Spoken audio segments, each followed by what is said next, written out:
Welcome back to another Bailey's Movie Night. I am Jesse Cohen. Joining me as always, producer Bailey. How are you doing this week, Bailey?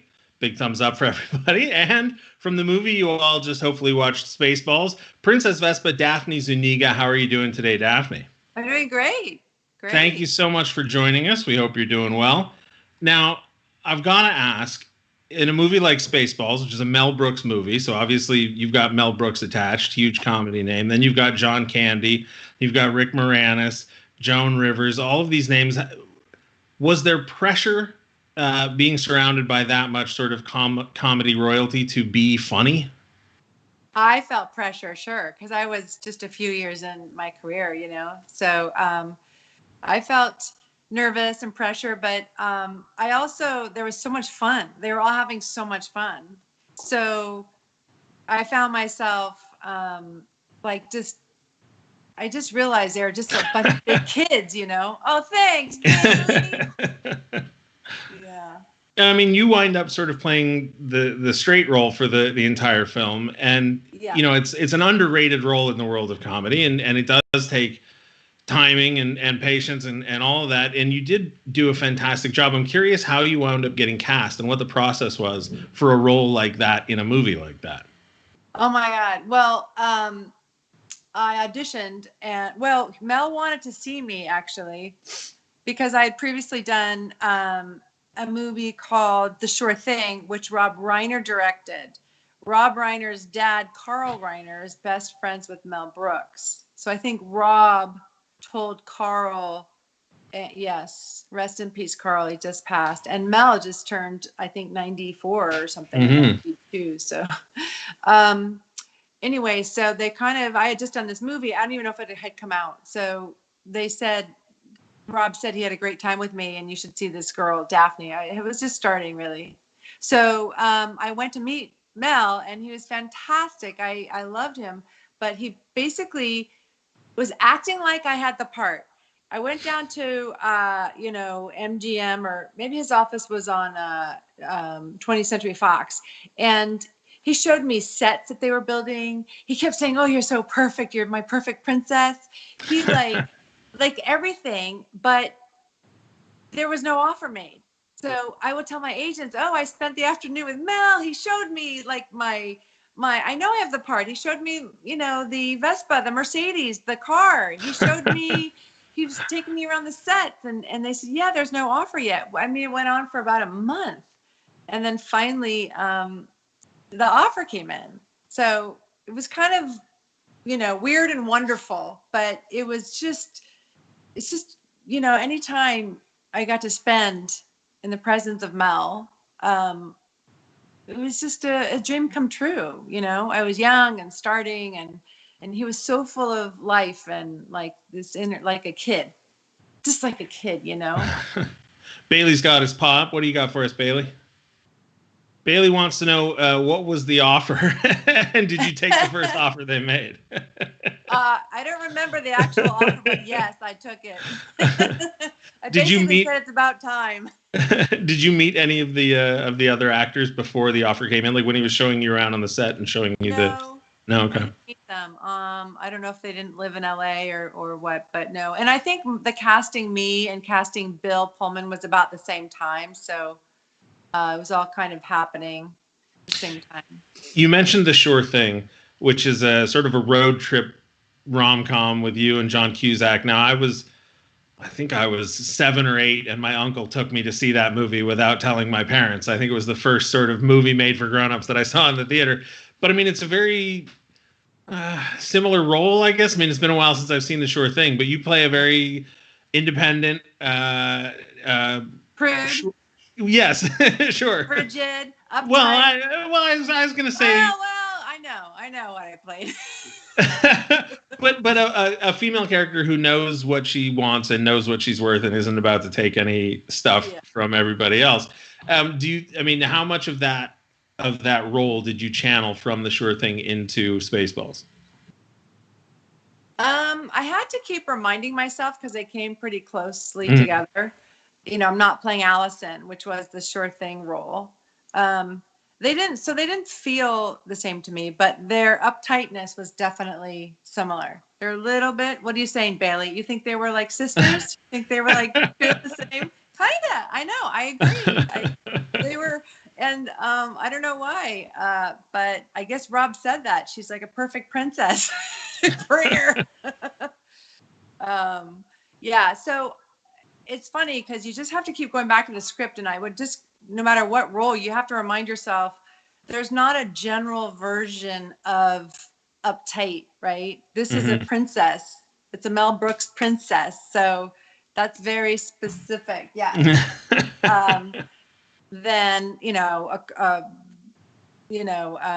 Allison, who was in college and uptight with John Cusack, who was a really annoying guy in that car. I think you would agree with me. The guy was Definitely. like annoying. You mentioned that Mel Brooks had a bunch of energy like a kid and how much fun it was on set. I'm wondering, for a movie like this where even the background signs, the props, every possible opportunity to make a joke is taken, does that a challenge on set to keep a straight face and to stay in the moment when everything from background actors to props to just every throwaway sight gag is going on? Oh, yes. Especially if you're the straight girl. Like, right. It was ridiculously hard. I mean, we saw, when we were in the Winnebago in the front there, and so you have John Candy, and every time, and we didn't get in and out of there. So we were in there, it's getting hot, we're getting punchy. And the minute they say action, I've got to be like, and all uptight. And, these guys get to do their shtick, Lone Star and Barf, and John Candy was going off, just riffing before action.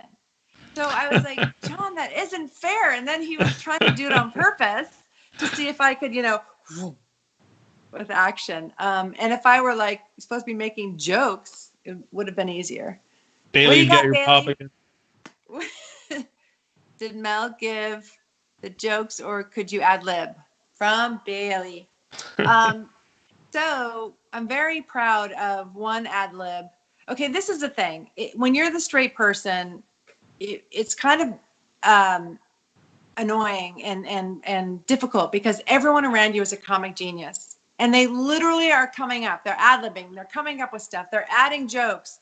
Rick and Mel were like going at it and trying this and physical things. And I'm just sitting there going like, I got to come up with something. So he did let me pitch an idea, and it was a good one. And it was the one that I most memorized in the movie, which was they shot my hair. So they just had it where it was in the script. Thank you, Bailey. I knew we invited you for a good reason. My number one fan there. Yeah, so we had in the script where she's like, ew, I don't like guns. And then they were I was just supposed to run into the Winnebago. And I was like, I'm not running out of this. And I go, what about, I don't like guns. And then he shoots my hair. We've made such a big deal about my hair. So he liked that idea. But being in the 80s and without sort of, great special effects, they had to run a wire squib then. They had to bring the special effects, get a wire up my dress, up the back of my hair. And a guy over there, when they shot, blew it up, and it goes a little bit like this. And I mean, it was a huge setup. So what's that? It's a party popper. My hair. So, and then that was great. Then they just built on it. Pretty good for a girl. And then I think Dot Matrix says pretty good for Rambo. That's right. Now let's talk about Dot Matrix, because you're in pretty much every scene with her, and it's the voice of Joan Rivers, but a different actress in the suit. Yeah. Did you work with Joan Rivers? Did you ever get to meet her, hear what she was saying, or was it all done later? It was done later. I worked every day on that with Lorene Yarnell, who is a world-class mime, a famous. She and her husband at the time, Shields and Yarnell. Yes, like that. They actually, when I was a kid, I saw them in Union Square in San Francisco do partner mime. I was a little kid and I saw them and they were amazing. Then they had their own show. on TV, I guess in the 70s maybe. But she was phenomenal. And she was in that tiny woman who, we'd have to like unscrew her head. We got to give her some air because hours go by. And then, out in the desert and everything. She was amazing. And then I met Joan years later when we did some voiceover stuff for another Spaceballs. It was actually an animated Spaceballs show. We're going to get to that in a second, but you brought up the desert, and so I have to ask, where were those desert scenes actually filmed? So the ultra wides were shot in Yuma, okay, California, near the border of Arizona. And so we stayed out there for a few days. And then they also did, when we zoomed in on closer shots and the nighttime shot around the campfire with the love scene where we almost kiss. The Virgin alarm goes off. That was on the soundstage. Now, you and Bill Pullman got to wear, quote unquote, regular clothes, but John Candy and I've forgotten her name already, but the woman playing Dot Matrix, Lorraine, Lorraine, yeah, they must have been miserable in the makeup and costumes out there. I think there were some issues with the tail and the ears and sometimes again it gets hot on a soundstage because, as you know, you can't have the air going when we're recording. Yep. So I know that John got, they'd have to like his makeup will be melting, and they would have to keep redoing it. You mentioned the animated series, Spaceballs, the animated series. Bailey says, I couldn't imagine having to wear those costumes all the time. That's right. Lions don't wear costumes. So, but let's give Princess Vespa. She had there were layers on that and a corset. I mean, I didn't eat very big lunches back during that shoot, it was this corset was tighter and I had a couple layers too, but I thought it looked really pretty. So I was it's fine. The costumes are great. But let's talk about that animated series. You came back to reprise your role as Princess Vespa. When you got the call, I mean, it was quite a few years later. Were you surprised that the property was making a comeback? Yes, I was. And I was surprised. But I think the producer was a friend of Mel's. And so Mel just was like, yeah, sure, I'll do this with you. And, John, of course, was gone already. And Bill didn't do it. But they had two amazing voiceover actors that sounded just like John Candy and the others. But Joan Rivers did come for that. So, yeah. There's been some talk of a sequel to Spaceballs, and I'm curious if you would come back and do that. I don't know if it'll happen, but yeah, I know he said something a few years ago, I guess, in the press, and ever since then, people have been talking about it. And I was in touch with Ronnie, his writing partner, a few years ago, who said that they were talking about it with MGM, I think. But then Ronnie passed, so I don't know where it is right now. But I would hope he was doing Young Frankenstein in London, and then he did a one-man show in Vegas. Mel is so busy, literally, so much energy. So I don't know. Bailey, your pause up again. Mikey Alexander wants to know what it was like to work with John Candy. I mean, the sweetest man. Really, really, really a sweet guy. Savvy, though. Smart. Said to me, I got some advice for you. Sign your own checks. Because, when you start doing movies, you're that young, you start making money. And he's like, sign your own checks. I said, okay. But he made I wish I had it. I do somewhere. He gave a little gift to everybody on the crew afterwards. A little bone that was painted gold, and it said, "Thank you, Love Barf," or something. And John Candy, a big Kings fan, and I think owned a racehorse with Wayne Gretzky, actually, for those Kings fans watching. Oh, really? I'm pretty sure it was a racehorse, or maybe it was a minor league or a Canadian football team. Yeah, there it is, Toronto Argos. That's right. Oh. Right. The 13th Seahawk from our chat room wants to know, he says, imagine with a film like Spaceballs, wants to know what your favorite scene in the entire film that you were part of. I mean, I really liked how the desert scene came out. I thought that was so great. And there's physical comedy and the dinks show up. And I loved, room service. And yes, it was hot. And yes, it's hard to reset. And then they got to sweep all the, but I really like that there's something when you're all just, you're out in the desert and you're looking around and you're looking at the costumes, you're looking at the cameraman, you're looking at the crew, you're looking at this thing and going, what are we doing out here? And there's something just so make-believe and fantasy about it, which I love. So I liked that. You mentioned the dinks, and this is just an odd piece of Spaceballs trivia that I discovered today. In the novelization of the movie, which happened, the dinks are given names, and it was written by R.L. Stine, who wrote the Goosebumps series, which are super popular amongst kids. So it's a weird piece of trivia. But sorry, okay, go ahead, Bailey. I can't see it. Yeah, he wants to know if you broke during any film from the comedy.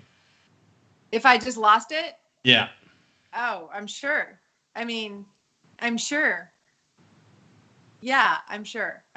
I can't think of it, but I'm sure I did. Just because, I mean, honestly, even the scene where they're giving me back, they're threatening with the old nose.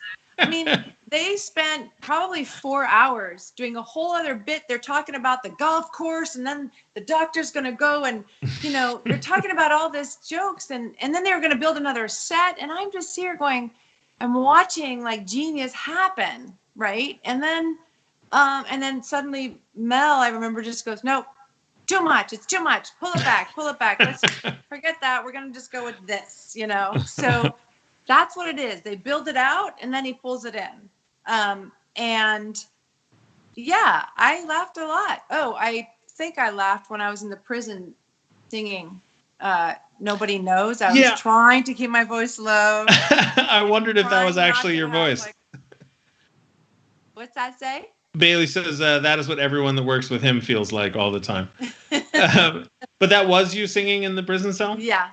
That's another thing I pitched Mel. I was like, can I sing? And he's like, no, we're going to get like, and I said, no, but I can go really low. And he's like, that's really low. I want to do it myself. What does it say? Do it now? He says sing it now. We're not going to make you sing it. You going to pay me, Bailey? Was one of my Chinese popcorn. Okay, that's good. Nobody knows the trouble I've seen. I love popcorn. Oh well, we are sponsored by Popcornopolis, so we'll have to send you a basket. Queen Xander from the chat wants to know, and this is a reminder to anybody watching on Facebook, Twitter, or YouTube, if you want to ask your questions for Daphne, you have to join us on Bailey's Twitch channel. It's twitch.tv/Bailey LA Kings. But Queen Xander wants to know, what do you think is the importance of characters like Princess Leia in film, and what inspiration did you draw from Carrie Fisher to play what was essentially a satirized version of her character? What do I think is important? I think that her character in Star Wars was, strong. I thought that she was like and that's, I don't know that I mean, obviously I watched it, for this part, but this was, I don't know, I feel like this part was more of a caricature. My part was more of a caricature of being this kind of spoiled princess, as opposed to a rugged badass like Carrie Fisher, So there was a bit of a difference, but hey, I'm always for strong female roles. In any movie. You've appeared in a lot of films that fit in the either sci-fi, horror sort of genre. And you mentioned when we were speaking earlier that you've been to a convention or two. I'm curious where Spaceballs fits into the convention world. I mean, I'm a bit of a geek. I love Star Wars and Star Trek and all that stuff. But to me, Spaceballs is a Mel Brooks movie. So I'm curious what the reaction from the hardcore, sci-fi geeks is to to Spaceballs? I mean, Spaceballs is the number one interest. The number one fans. I mean, the most fans come to get signatures and photos for Spaceballs, for sure. Yeah, I did a couple horror films. It's not like I set out to do this genre. It was just the opportunity every time. I did The Fly 2 right after this because Mel produced it. Oh. Yes. So he said, hey, will you do this next movie? And I knew Eric Stoltz already, so he was the lead in it. So we both did that. And that was a sequel to The Fly. So, but it's not really like a favorite genre. It's just an opportunity and who's doing it and what's the character like and what's the script like. You've also done a ton of TV work. How did you get involved with Melrose Place? Yeah. So I had been working already for 8 years doing movies. And then I got a call from my former roommate in college, Darren Starr, who had created Melrose Place. There you go. Hey, I'm doing this TV show. Would you ever consider TV? And so we met, and I just thought, it's before a lot of people were doing. Now everyone's doing everything, whether it's a streaming movie or this movie or that or a show or a. But then I thought about it, and I thought, I get to act every single day. Yes. And so that's how that happened. And I came in the first year and did that for about 5 years. It was fantastic. I really loved it. I love to act. So I love to do that every day. And you also got to work with Lucille Ball in Stone Pillow. Yeah. Oh, there we go. Bailey had the same question at the same time. You guys are reading each other's minds. That's right. How did that compare to working with some of the comedic actors and personalities on Spaceballs? Well, so the Lucy movie, she was playing a homeless woman. Mm-hmm. So it was her first serious role in years, and the first time she had worked in 15 years. So she wasn't doing her comedy stuff. In fact, I grew up like millions of people watching and loving Lucy, and even wrote fan letters to her when I was young. And this was a serious role. And so talk about breaking. She was like digging through a garbage can once, and I broke into laughter because I thought she was making a joke. Oh no. Because it was I Love Lucy, and I was like, right. Daphne, I thought I was going to get fired, but she was so sweet. They cut, what's happening? And then she was sweet. She said, I'll put it on my home reel. We'll get to your question in just a second, Bailey. I'm wondering if she ever wrote you back when you wrote her fan letters as a kid. No, I got like a form letter. Sure. Yeah. All right, Bailey, what do you got for us? Mel Brooks, John Candy, Joan Rivers, and now Bailey. He says, you are like yeah, Bailey. All the greats. That's right. All the greats. Hannah Davey from our chat room wants to know if you ever did anything with music or appeared in any musicals. No, I don't. I'm not a singer, and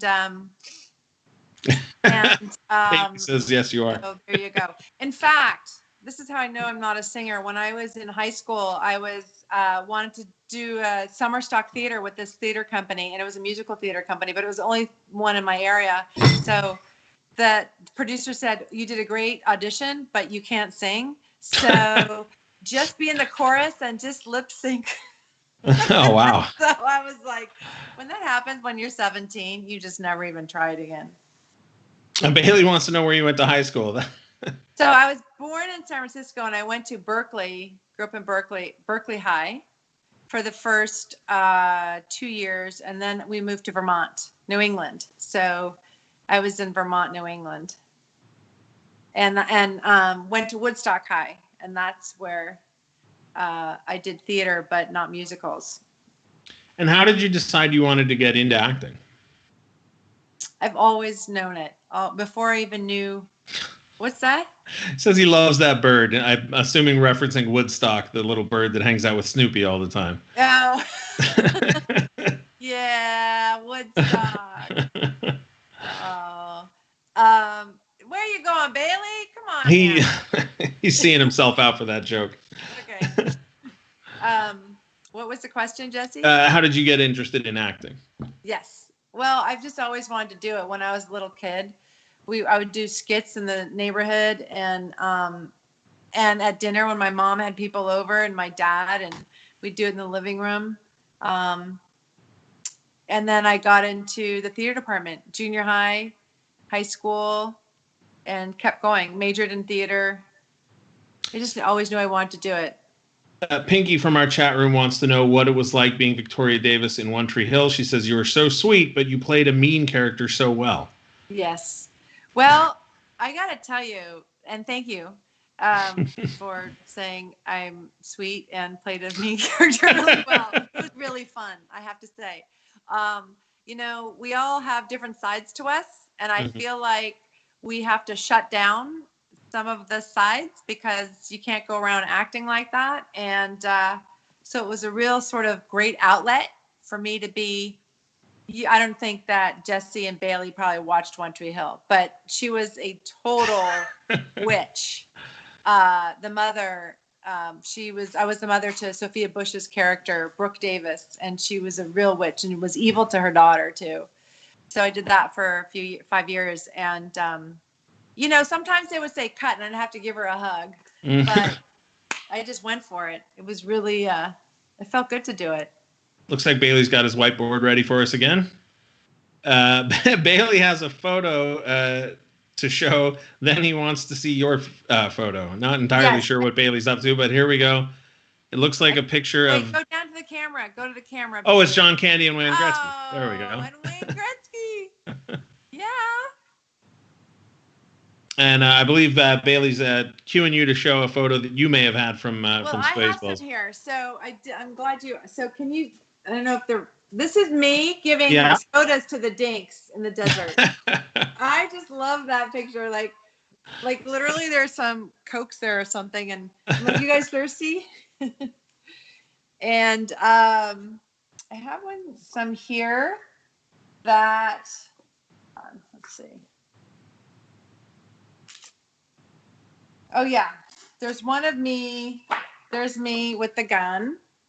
Yeah. These are all taken by Peter Sorrell, who is our on-set photographer, great photographer. He gave me this one. And then I had one here of me screaming at Bill Pullman at Lone Star. And I can't live without it. And I can't find it. How heavy was that hairdryer? Oh, yeah, this one. Oh, the hairdryer, yeah. I just think that's so... Yeah. I hate to say how probably stereotyped I was for that part. There's me in the cell with that. Anyway, I just, every once in a while I find things and I'm like, wow, that was so much fun. Is there I just want to make it clear that I went to a couple years ago for about 2 weeks to Germany and Amsterdam with a carry-on. Without a full set of match luggage. And I was depending on the hotels to have a hairdryer. Yes way. I was doing a Comic-Con and then I went to Amsterdam and we were and you just learn. No, it wasn't in Berlin. It was in Bonn, and then Amsterdam. And anyway, it was amazing that I traveled for 2 weeks with just a carry-on. Like, I guess I'm not Princess Vespa. Is there a character or a show or a movie that you are most frequently recognized for when people recognize you?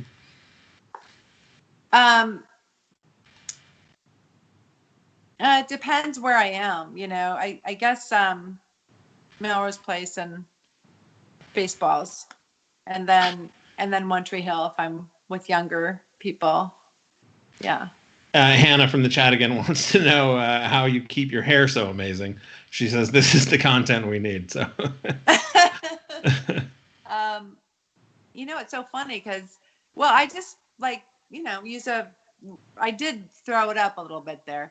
I mean, we've been quarantined, so literally my hair's been up in like a hair like this. Like my husband walked in, he goes, "Wow, look at you! You have like a shirt on your t-shirt." Because usually I've just been like, "What?" Bailey wants to know if he can say hi to your husband. I have a sneaking suspicion he's going to tease him about the Rangers losing to the Kings. Oh my! He's right here. Yeah, there's the there's the Kings. Unfortunately, the last Rangers Kings game I watched was a Stanley Cup loss. Yeah, well, it'll probably be the there. Take it back. Yeah, Bailey, you guys must have a ring for that. A nice big championship ring. Congrats, that was very cool. There we go. Yay! Not as good as the Schwartz ring, but it'll. That's right. That's right. And Daphne, you mentioned that you love acting, and so the opportunity to work on a TV show and act every day appealed to you. How have you been handling the quarantine, not being able to, go out and participate and act and not just act, but I mean, interact with people, right? I mean, it's driving us all a bit bonkers. Yeah. I, in the beginning, I spent a lot of time alone. I really don't mind. In the beginning, it was like, oh, okay. But, it's stressful because there's so much news coming in. That's why I really want to take in this, because we need a break. We need a outlet. We need to remember and have fun. And that's what I loved about Spaceballs, that it was literally Mel would say, this is for the kids, and like everybody has an inner kid. So this is for the kids. Like that's what he cares about. His comedy is so basic. You're laughing at the same time you're going like, I can't believe I'm laughing at this. It's like so like everything, like the license plates, Yeah. I mean, I love your anus. I'm like, what? I watched it again. I was like, what? We just all need that, and it's such a difficult time on the planet. Yeah. Yeah.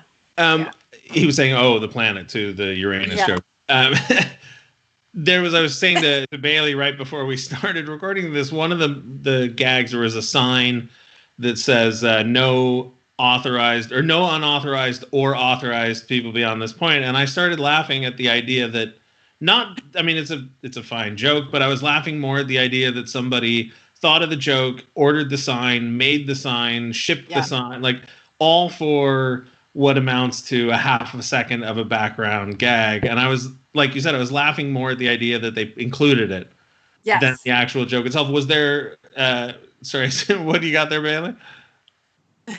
You just said that now in the now. That's right. Or that whole sequence where they're watching the movie as they, right. I mean, can you imagine the rehearsals for that? And then, and this is the other thing, he doesn't do anything less than 17 takes.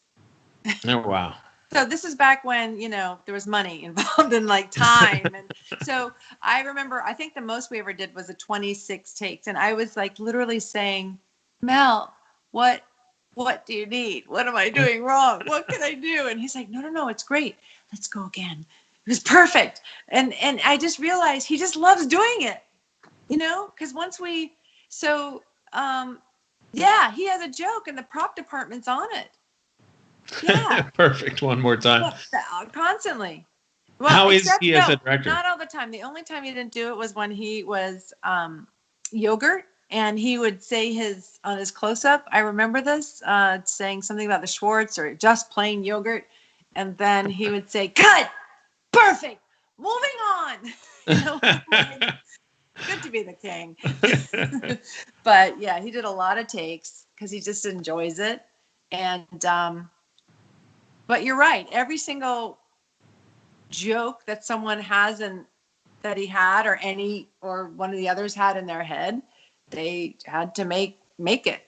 There's a whole department waiting to make his jokes. All right, Bailey, what do you got for us on your board there? Who was the most famous person in your phone? That's a fascinating question. That's hilarious. Who's the most famous person in your phone, Bailey? We'll turn the tails on. Yeah, you probably have like Wayne Gretzky. You got to be writing Daphne Zuniga. Yeah. Wayne Gretzky. All right. Yeah. That was number 2. Oh, there you go. No. All right. All right. Bailey's still writing. Daphne's husband. There you Yes. So is that how he's going to be listed in your contacts, Daphne's go. That's husband? right. Rangers fan. Another question from the chat wants to know if you were more of an 80s fan, a 90s fan, or any other decade. Let's see, a pop culture maybe. Yeah, I think so. I was like working in each of those decades. It's just kind of weird because seeing it from the inside, you're not like when you do those rom-coms in the 80s, like The Sure Thing or all these other movies that were kind of similar like that. You don't think of them as a style or a genre or an era that's going to be gone because those don't really exist anymore. Maybe they made a bit of a comeback, but and the same with the 90s. You know, when you're in an era, you don't think of it as that until you're past it and older and now going, oh yeah, that was kind of fun back then. But I guess 80s. I think 80s has a sweet spot for me. Are there any changes? Right on the nose? Right on the nose? We're all 80s kids here. Are there any changes to the industry over the breadth of your career that you wish had come earlier? You know, whether it's moving from film to digital or the way that, you know, business is conducted or streaming or anything like that you think would have been? No? Absolutely okay. Nothing. Actually, I appreciate that, you know, things are changing with, you know, women. There are more, and, you know, we always had kind of sidekick parts or the girl part. They were kind of shallow, and I love that that's changing, and I love behind the camera more women, and I've directed a movie now, and I'm attached to direct another movie. I love that it's changing for people of color. I love that the topics are more, you know, we're just seeing more of a full vision of what the world is. So yes, I love that progress. But no, I'm just saying, but I do feel like with the digital, I hated when digital came through because it's hard on the face. Digital is not good for actors. Oh, Bailey wants to know if you can put him in a movie. Yes, I will put you in the next movie. How did you it's a little decide? Family drama in a small town. So that's where Bailey's from, I think. Yes. Okay. Good. How did you make the decision to get into directing? I'll take the first off. Christopher. Okay. May drag you along for about a month, but don't worry, I'll give it to you. Well, just because the last about 5-6 years, was noticing that I was one of the most experienced people on the set. People were getting younger and younger, and I had been doing this since, you know, 83. So, and I had a lot of ideas. So I just thought, you know, I wonder if I could do this. And I shadowed some directors for about 4 months, and but they know it all. And so I shadowed, and I love directing, because if you're a creative person, you know, I have the ideas. I just know about script and parts, and I love working with actors. Love it.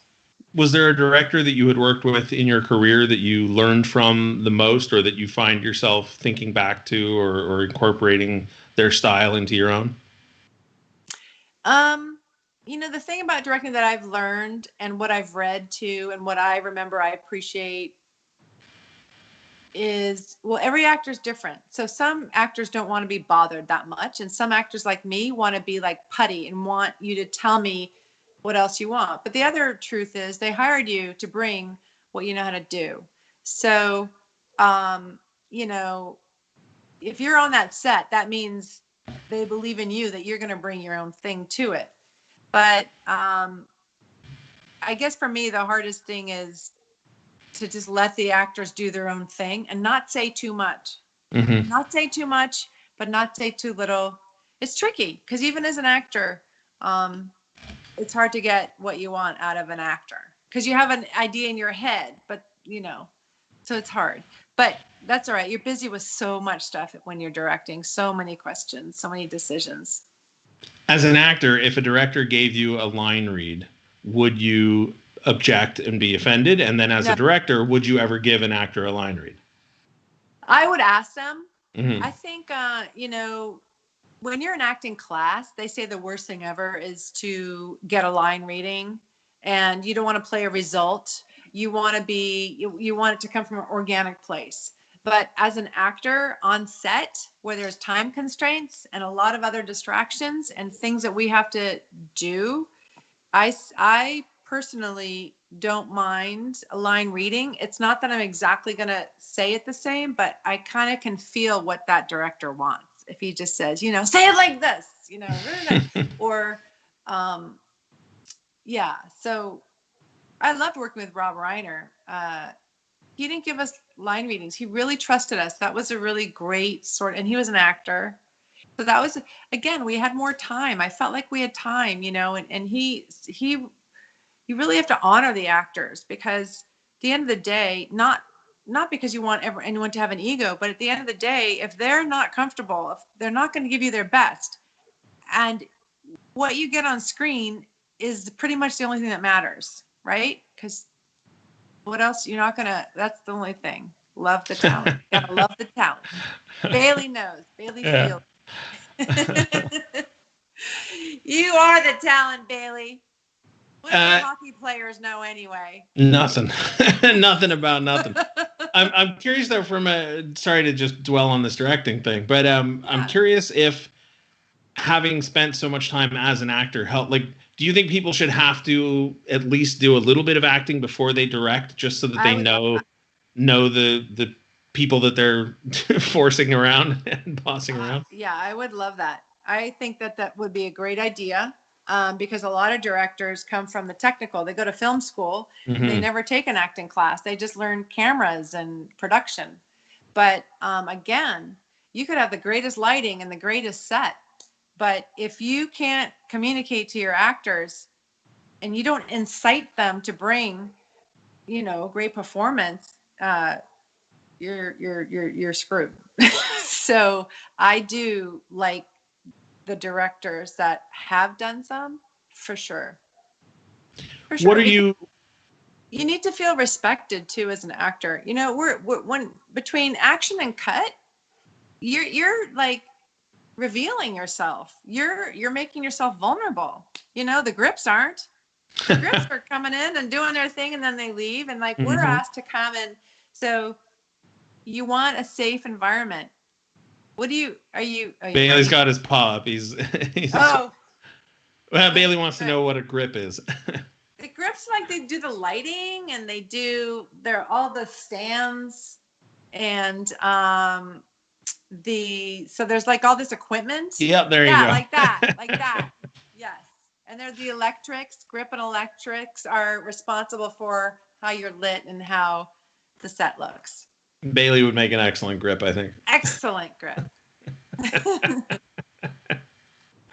Another question from the chat room. Queen Xandra wants to know, what's the biggest directing challenge that you don't have to deal with when you're acting? What's the biggest? Say that again. What's the biggest challenge that a director has that actors don't have to deal with? Everything else. Everything. And there is so many decisions. Like, okay, here's a nice white wine spritzer. What kind of glass do you want, director? You got to decide. You got to decide what color goes in it. You got to decide what kind of glass you want. You have to decide if it's going to be one that's broken. You got to have 10 of them. You have to decide the lighting. Do you want it to be brighter? I mean, there's so many questions that I was shocked. I don't know. Let's see. Yeah, I am. We're going to curve around back to Spaceballs here before we let you go, Daphne. I'm just curious if there was one moment or one interaction or one private memory you have of the filming of Spaceballs that, you know, if somebody says the name, or if you see it on TV, or if you're recalling the film, one thing that leaps to the top of your mind.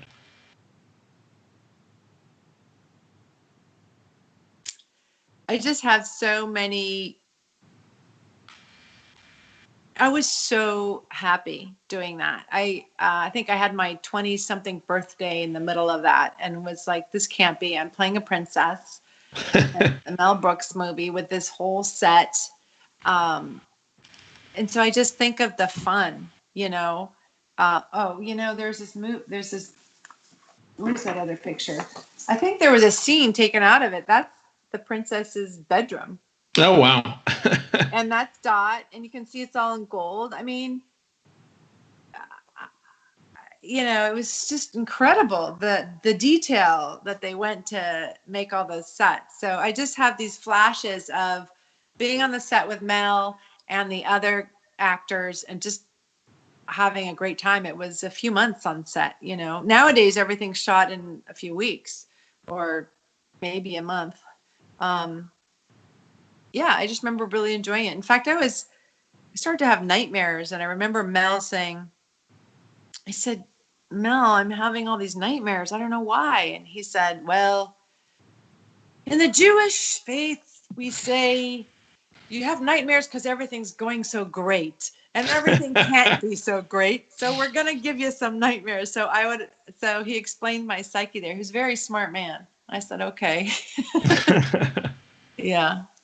So it's just the whole experience was really, really great.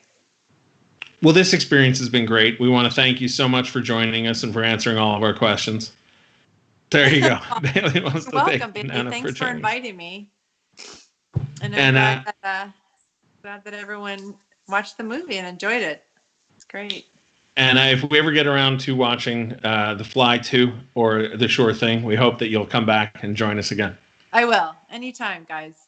Excellent. Thank you so much, Daphne. And thank everybody for watching. Thanks, Bailey, as always, for producing. We hope you stay safe, stay home, and we'll see you next week.